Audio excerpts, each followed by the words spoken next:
పైగా ఇప్పుడు వీళ్ళు ఏమాత్రం మంచి పనులు చేయకపోగా అనవసరమైనటువంటి పనులకి డబ్బులన్నీ ఖర్చు పెట్టేసి ఇప్పుడు ఈ రాజగోపురాన్ని దేవుడు వాళ్ళ నాన్న కట్టించిన రాజగోపురాన్ని పడగొట్టడానికి వచ్చారు అని చెప్పి వాళ్ళందరికీ చాలా కోపం వచ్చి వాళ్ళంతా వీళ్ళని కొట్టడం మొదలెట్టారు. సరిగ్గా అదే సమయానికి ఒక వయస్సు అయిన ఒక ఆయన అక్కడికి వచ్చాడు, ఆ ఊరికి వచ్చాడు. ఈయనెవరు, ఆ వయస్సు అయిన ఆయన ఎవరంటే వీళ్ళ తండ్రికి స్నేహితుడు. ఆయన అంతా కలిసి వ్యాపారాలు వ్యవహారాలన్నీ చేస్తూ ఉండేవాడు. ఆయన వచ్చాడు, ఏం జరుగుతుంది ఏమిటంత చూస్తే వీళ్ళని ఇలా కొడుతున్నారు ఊరు వాళ్ళంతా. అప్పుడు ఏమైందనంటే ఆయన ఆపాడు, వాళ్ళందరినీ ఆపాడు. ఏమిటి ఆపి అంటే వీళ్ళు ఏం చేశారంటే ఈ పిల్లలు ఏం చేశారు అనంటే ఆ ఊరు వాళ్ళు మీరు రాజగోపురాన్ని ముట్టుకోకూడదు అన్నప్పుడు వీళ్ళు ఏం చేశారంటే వీళ్ళు గొడవ చేసి ఇది మా నాన్న కట్టించిన గోపురం కాబట్టి మేము ఏదైనా చేస్తామని చెప్పి వీళ్ళు బలవంతంగా గోపురాన్ని పడగొట్టేశారు. వీళ్ళు లోపలంతా తవ్వి చూశారు, ఏమీ దొరకలేదు. దాంతో ఇంక ఊరు వాళ్ళకి చాలా కోపం వచ్చి వీళ్ళని బాగా కొట్టడం మొదలెట్టారు, చావు కొట్టడం మొదలెట్టారు. ఇంతలో ఆయన వచ్చాడు, సరైన సమయానికి ఆయన వచ్చాడు. వచ్చి ఆపాడు, ఏం జరిగింది మొత్తం విషయం అంతా తెలుసుకున్నాడు. అప్పుడు ఆయనకే ఒకసారి ఆశ్చర్యం వేసింది, అదేమిటి నా స్నేహితుడు ఇలా రాసి పెట్టాడేమిటి, ఇలా రాశాడు, సరే రాశాడు కానీ వెతికి చూస్తే మాత్రం దొరకలేదు.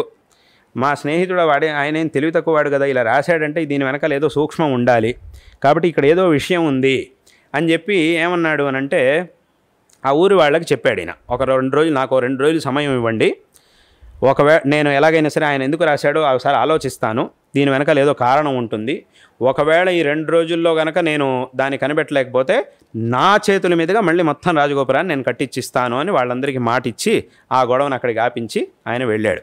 ఆ 2 రోజులు బాగా ఆలోచించాడు, ఏం జరిగింది, అసలు ఏం జరిగింది, ఎందుకు ఇలా రాశాడు, ఒకవేళ రాసినా కూడా మరి వెతికితే ఉండాలి కదా, దొరకలేదు కానీ రాసి పెట్టాడు, ఇక్కడ ఏదో విషయం ఉంది అని బాగా ఆలోచించాడు. ఆలోచించిన తర్వాత ఆయనకి తెలిసింది. తర్వాత వచ్చాడు, ఊరి వాళ్ళందరినీ పిలిచి అన్నాడు, ఇప్పుడు నేను చెప్పలేను, ఇంకొక 2 నెలలు సమయం కావాలి అని అన్నాడు. ఎందుకు అని అన్నారు. దాంట్లో ఒక సమయం రాశాడు, ఆ సమయం వచ్చేంత వరకు ఆగాలి అని అన్నాడు. సరే సమయం వచ్చింది.